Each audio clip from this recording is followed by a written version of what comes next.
Texas, 1887. The small town of Dry Creek was nothing more than dust, whiskey, and silence. Thomas Hale rode in once a month for supplies, speaking only when he had to. The war had taken too much. His wife, his cattle, and the laughter that used to echo through his ranch house. He'd learned to live without comfort, without conversation, without warmth. The world had hardened him into stone. But that day, something unexpected caught his eye near the old saloon. A crowd gathered around a wagon. 3 Apache women stood inside, shackled and silent. Their faces were streaked with dust and tears, eyes hollow from miles of walking. The trader barked prices, waving his hat as if auctioning off livestock. $6 each, he shouted. The crowd murmured, laughed, and moved on. No one wanted them, not after the wars. Not after the raids that had left scars on both sides. Thomas sat still on his horse, heart heavy, remembering the bloodshed that had torn the land apart. He should have turned away, but he didn't. Something in their faces, that quiet endurance, made him stay. The trader caught his stare. "You, sir," he called out. Strong hands could use extra help. "Just $6 each, and they're yours."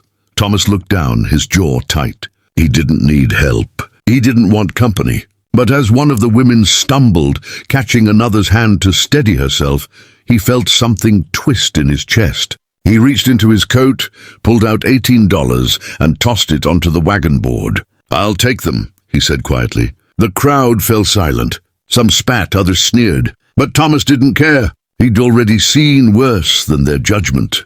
The women followed him out of town, wrapped in thin blankets, their bare feet cutting on the rocky trail. He rode slowly so they could keep up. When they reached his ranch, the sky was turning orange, the air filled with the smell of rain and hay. The house stood alone, old, creaking, a monument to solitude. He dismounted, pointed to the barn.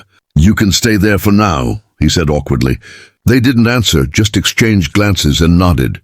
For the first time in years, his home wasn't silent, it breathed again. That night, Thomas sat by the window listening to faint voices outside.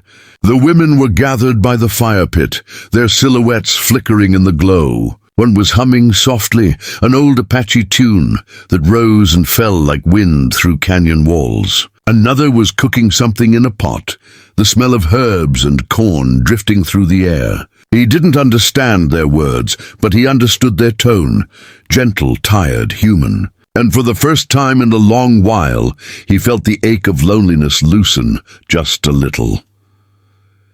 The next morning, the ranch didn't feel so empty. One woman was sweeping the porch. Another was mending a torn shirt she'd found in a drawer. The youngest was tending to the chickens, moving with quiet care. Thomas tried to speak, to thank them maybe, but the words felt clumsy in his mouth. They didn't need thanks. They needed peace. So he nodded instead and went to work fixing a fence that had long been broken. He could hear their laughter behind him, soft but real. It had been years since laughter had touched this land. Days turned to weeks. The women worked without complaint, rising before dawn and sleeping after the fire died. They spoke to each other in low tones, sometimes singing old songs as they washed clothes in the creek. Thomas watched from a distance, unsure what to do with the strange warmth that had crept into his life. They never asked for money or favors. They never spoke of the past, but he could see it, the pain in their eyes when they looked toward the sunset, as if searching for ghosts that would never return. One evening, as rain began to fall, Thomas found himself sitting outside with them by the fire. The eldest woman handed him a bowl of stew. He hesitated before taking it, the scent of meat and corn rising into the cool air.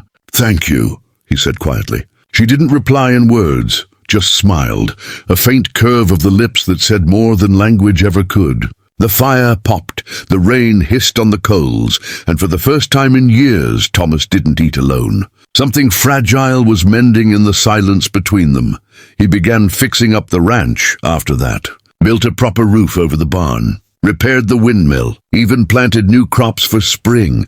The women worked beside him, hauling, digging, laughing. One of them, the youngest, would hum while she worked, and the sound followed him everywhere. It reminded him that life could grow again, even in broken soil. At night, when he walked past the firelight, he could see them huddled close, telling stories, their faces peaceful. He realized then he hadn't bought workers. He had found survivors. And maybe so was he.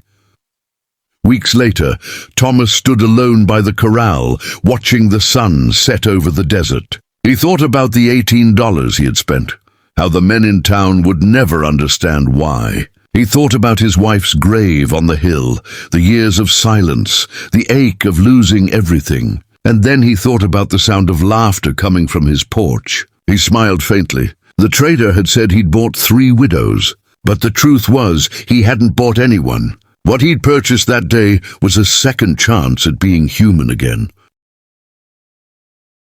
Weeks melted into months beneath the Texas sun, and the sound of hammers, laughter, and songs began to fill the quiet ranch once again. The widows, once silent shadows of sorrow, slowly became part of everything Thomas touched. They patched the roof, repaired fences, and filled the air with soft Apache humming while they worked. He had thought his days would end in silence, but their presence brought rhythm back to his heart. When he came in from the fields, tired and dusty, he'd find supper waiting and the faint scent of sage drifting from the kitchen. They didn't talk much, but they didn't need to. The peace between them spoke louder than any words.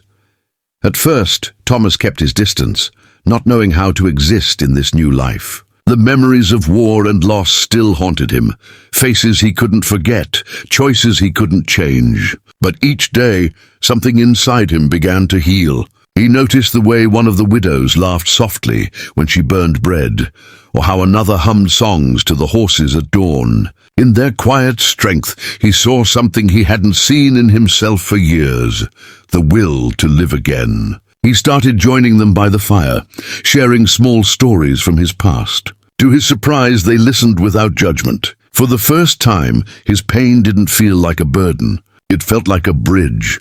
Winter came, sharp and unforgiving. One evening, while the wind howled through the valley, one of the widows, the youngest, fell ill. Fever burned through her like wildfire, and Thomas refused to leave her side. He fed the fire, held her hand, and whispered prayers he hadn't spoken since his wife died. The other women gathered herbs, mixing medicine as the storm raged outside. For 2 long nights they fought against death itself. When she finally opened her eyes, weak but smiling, Thomas felt tears he didn't know he had left. "You didn't buy us," she whispered faintly. "You found us." Her words struck deeper than any truth he had ever known. In the following weeks, something changed in him. He stopped calling them the widows. They were no longer guests, no longer strangers. They were part of his home. Together, they rebuilt the barn, planted new crops, and painted the old ranch house white again. The place that had once been filled with ghosts was now alive with laughter and movement. Thomas found joy in small things. The smell of bread baking, the warmth of sunlight through the kitchen window, the sound of 3 women singing as they worked. It wasn't the life he had imagined, but it was the one he had needed. By the time spring arrived, the land was blooming again, and so was he. The ranch no longer looked lonely. It looked loved. The fences stood straight, the horses were fat and shining, and the laughter that drifted across the yard carried a new kind of music. Sometimes travelers passing by would stop, curious about the strange sight, a white rancher and 3 Apache women living together like family. But Thomas didn't care what they thought. He knew what it meant to live alone, to carry regret like a stone in your chest. This, what they had built together, was worth more than pride or money. On the first warm night of summer, they all sat on the porch as the stars came out.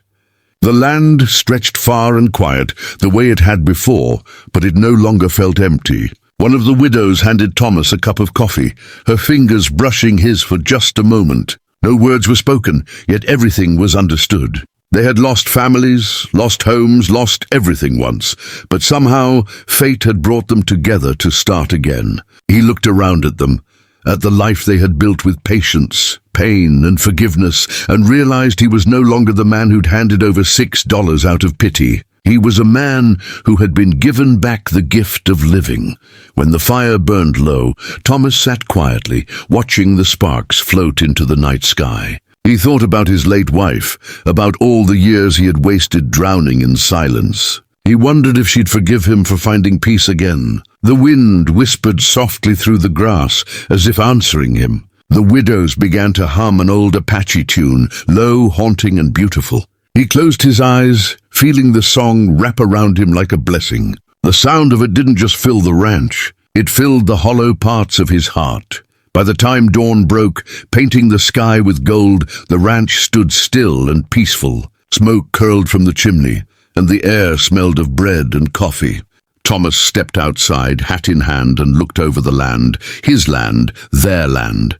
He had once thought $6 was a small price for company. But what he received wasn't company, it was family. Not bought, not owed, not bound by words, but built through kindness and shared survival. As he watched the three women laugh near the barn, feeding the horses and tending the garden, he knew that the lonely rancher who once lived here was gone for good. What remained was a man reborn, surrounded by love that had cost almost nothing, yet gave him everything he had ever needed.